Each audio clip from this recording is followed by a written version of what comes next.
laughing aloud now, magic in the air. Wands roll around us, cast away our care. Friends in the hallways, adventures we find. Spells and enchantments, trouble on our mind. That's so wizard, oh, oh, oh, oh. Life is a spell we know. We're casting joy and glow, oh, oh. That's a wizard show. It's Wednesday. I survived jury duty, didn't get picked. The weather outside is drizzly. I can't decide whether I like it or not, but my head hates it. It's time to take a look at what's going on with our friends in the Pacific Northwest. Wizards of the Why Do We Even Bother? At this point, I think I'm just doing this every week because I still like listening to the song. Wizards of the Coast has announced not one, but two new video games. One is a definite one. The other one is we're doing something with somebody. So if you've ever heard of this game called Demeo, D-E-M-E-O, they have done a cross promotion with our friends at Wizards called Demeo times Dungeons and Dragons. Battle Marked is a multiplayer co-op tactical video game. It's made by a company called does this company have a name?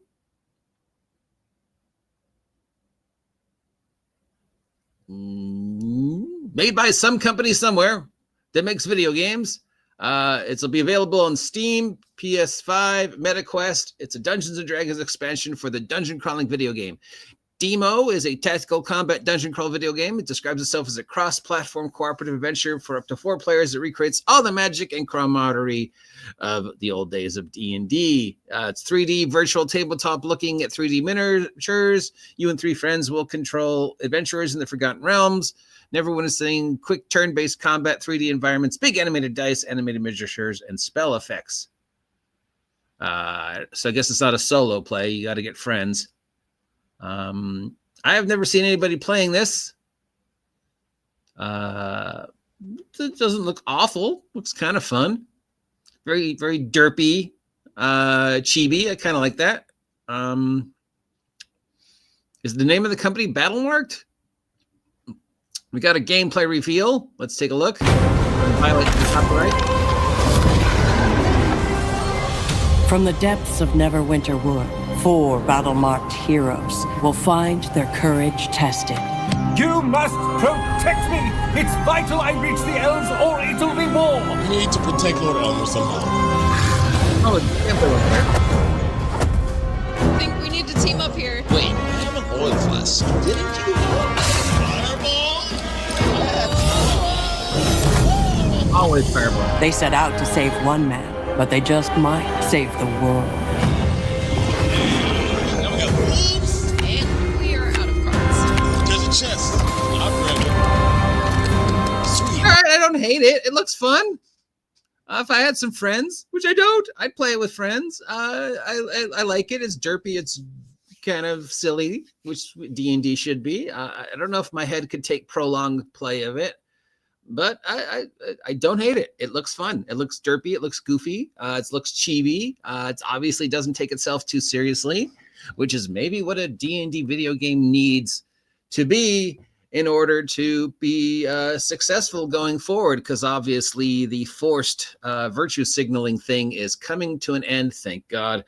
And I'm a liberal Democrat who's all for all those things. I'm just tired of having it shoved up down my throat, and I'm tired of having people who don't really understand the thing promoting the thing, you know? And your company shouldn't be about virtue signaling or anti-virtue signaling. Your company should be about making great product. So, and I think for a D&D video game to be successful going forward, it has to sort of shove away from the virtue signaling and go back to just being goofy, high-intensity video game fun. All right, so this looks okay. And this is continuing with the plan that by now should not shock anybody. And yet, I just got one the other day from somebody asking, when do I think Wizards is going to sell D&D? When do I think Hasbro is going to sell D&D? When do I think somebody's going to save D&D?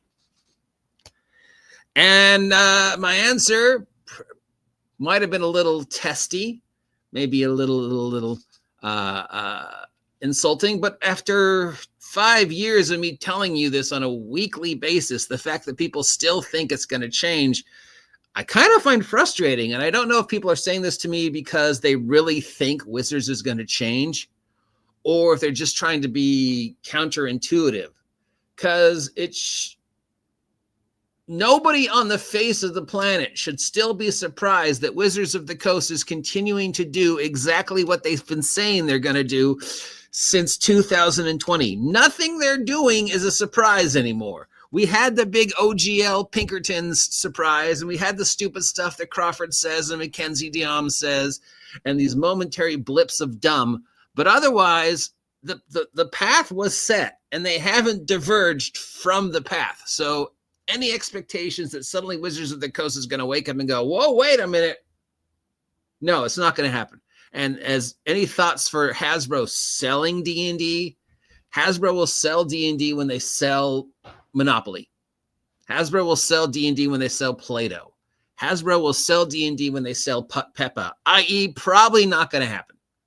Now, Wizards of the Coast, I don't see Wizards of the Coast existing beyond 2030, but D&D the brand, D&D the video game, D&D the cultural icon, they're never going to let that go. They don't need to. They just need to monopolize it the same way they've done with Monopoly and Play-Doh and Nerf and Peppa and all their successful products, which is just continuing to blather out pablum year after year after year. Books, well, we've got 4 guaranteed probably next year, plus 1 fluff book at least, and plus now this whole new nostalgia thing.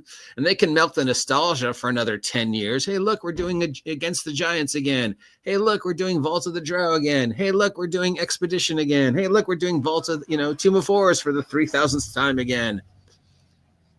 So guys, I'm sorry. I know that for some reason, there are still people who think D&D will be saved by Wizards. That's not going to happen, okay? Hasbro has made the plan perfectly clear. They don't see any reason to change it. They might verge away from the Mackenzie Dioms, Crawford forced virtue signaling and get back to just being a corporation trying to sell the best product they can. But 6th edition 2024 D&D is it. We're not going to see another edition. There's no reason for them to make it another edition. The plan is video games and branding, okay? So if you are holding out to want to see D&D get saved, well, you don't have to look very far, because there already is a company who has saved it, and it's these guys right here, okay? So if you like classic Gygaxian level-based Dungeons and Dragons play, 1st edition, 2nd edition, 3rd edition, bam, bam, bam, bam, bam, bam, bam. It's Troll Lords Games, Castles and Crusades, consistently supporting the hobby, supporting the industry, supporting the Gygaxian style of play, embracing what everything the hobby should be about. Great people making a great game, constantly contributing to the society, and keeping the Gygaxian level-based Dungeons & Dragons theme alive. If you want to play 3.5 Dungeons & Dragons without dealing with the Paizo nonsense, here you go. If you prefer a more old-school, mudcore, dark, easy to manipulate, like that classic old-school style, well, how about the tabletop role-playing game of the year from our good friend Kelsey, Shadowdark, right? Simple, easy, fun, easy to learn, easy to play, easy to hack. It's the shining star at the moment. It's still a little expensive, Kelsey. The price really needs to come down. You need to make a POD or a paperback version. I love you, but the price is just too high, my friend. Yeah, Shadowdark. Shadowdark's out there, and it takes the best of old school. It takes the best of 5e, and it presents it in such a way without insulting everybody. Everybody loves Shadowdark. Okay, so if you want the high adventure Gygaxian style play, Castles and Crusades. And guess what? Castles and Crusades makes their player's handbook free. The PDF of the player's handbook has consistently been free. They constantly make free stuff available to you. I've got a folder with like 32 different things from Castles and Crusades that they just released free between 2023 till now. So Shadowdark, little pricey. I think we can all agree, but still great stuff, great support, great person. I don't see Shadowdark going anywhere. But what does this mean for the 5e players out there? What if this means for the people who like 5e but don't want to deal with Wizards anymore and, want to continue to play 5e the way it's meant to be played, want to continue to have 5e support available to them without having to deal with Wizards of the Coast Hasbro nonsense? Well, Tales from the Valiant. Kobold Games is the single most successful / probably best company that is making 5e adjacent products since day one. Their books are better than anything Wizards of the Coast has vomited out over the past 10 years. Tales from the Valiant is everything you want for a 5e experience without dealing with the dumb of Wizards of the Coast. So if you're looking to continue 5e the way you like to play 5e, i.e. 2014 5th edition, here you go. This is it. Bam. Tales from the Valiant. It's reasonably priced. It's got everything that 5e has and then some. It's got amazing support from Kobold Games. They're constantly posting new stuff for it. Almost every day I get an email from them saying they posted a new thing. So, they want to be the place you come when you don't feel welcome in the 5e table that Wizards of the Coast is creating anymore. When you're sick of the post-Crawford, Mackenzie Diams, Wizards of the Coast, pablum, but still want to play 2014 5th edition, Tales of the Valiant is going to continue to carry that tradition forward for as long as they can. Wizards of the Coast is going to continue to be Wizards of the Coast. We got 2 video games this year, probably more video games next year. Dungeons and Dragons Go is going to happen. It's going to come to you from the same people that made Monopoly Go. Are we going to see more stupid coming out from Wizards? Of course. I mean, every time Mackenzie or Todd or any of the who's ever left opens their mouth, we know we can expect something controversial and dumb. But with Crawford gone, I think the dumb is tied down. The first nail in the coffin was Perkins announcing he was done. The final nail in the coffin was Crawford saying he's done, or he got fired, more likely. And then the dirt on the coffin was Mackenzie Diams coming out and talking about how, the horror stuff and how she saved horror and she saved Ravenloft. And that's the figurehead going forward, Mrs. Manic Pixie Dream Girl. Even though she claims she hates everything that the Manic Pixie Dream Girl represents, she is totally a Manic Pixie Dream Girl. And she represents herself as a Manic Pixie Dream Girl. So, yeah, that's the Wizards of the Coast. Branding, video games, pablum, safe. But if you want to experience 5e without dealing with that, you got Tales from the Valiant from Kobold Press. If you want to experience classic D&D, 2nd edition, 3rd edition, 3.5 edition, you've got Castles and Crusades. And if you want sort of an older, easier, classic 1980s style, but still with all the best from 5e, you got Shadowdark. And for 4th edition, I guess Draw Steel. I don't know, really. I mean, I don't think anybody's going to redo 4th. There's a lot of great stuff in 4th, but I don't see anybody really redoing it, Yeah, so more of the same from Wizards. And again, I'm sorry for anybody out there who thinks that Wizards is going to change and Hasbro is going to change. It's not.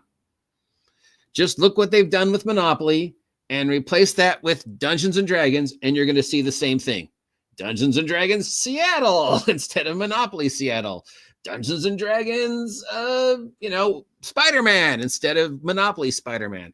Dungeons and Dragons Go instead of Monopoly Go. Dungeons and Dragons, and it's a brand to them. Same with Play-Doh, same with Nerf, same with Peppa, same with ponies, same with Transformers. Eventually they'll come back to Power Rangers. Hasbro's all about marketing the brand as opposed to marketing the actual product. So they don't need Wizards. What does Wizards actually do? Magic the Gathering? No. Nobody does Magic the Gathering anymore. Magic the Gathering literally writes itself. The next 27,000 expansions for Magic are literally just going to write themselves. My niece could just write the next 20 Magic the Gathering sets. D&D, well, they've already showed us what the battle plan for D&D is. They've told us 4 1-in-1, 4 1-in-1, then probably 3 1-in-1, and then by 2030 it'll be all digital, and maybe we'll only get like 2 books a year. And maybe that's okay for the people who are still loyal to the brand, but for the 99% of us who want more and still want to enjoy that play, well, it's out there. So don't feel bad. Don't feel like you have to remain loyal. You have other companies out there who want your money, who want to embrace you, who want to make the game fun again. So, yeah, don't worry about it, because Wizards gonna Wizards. And for anybody out there who expects otherwise,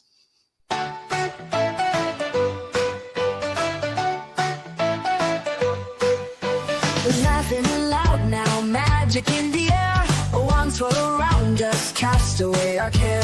Friends in the hallways, adventures we find. Spells and enchantments, trouble on our mind. That's so Wizards, oh, oh, oh, oh. Life is a spell we know. We're casting joy and glow, oh, oh. That's a Wizard show. Mischief in the classroom, potions gone astray. Flying through the quad, now brighter every day. Laughter we cry hard, sneaking out at night. Cloaks in the moonlight, everything feels right.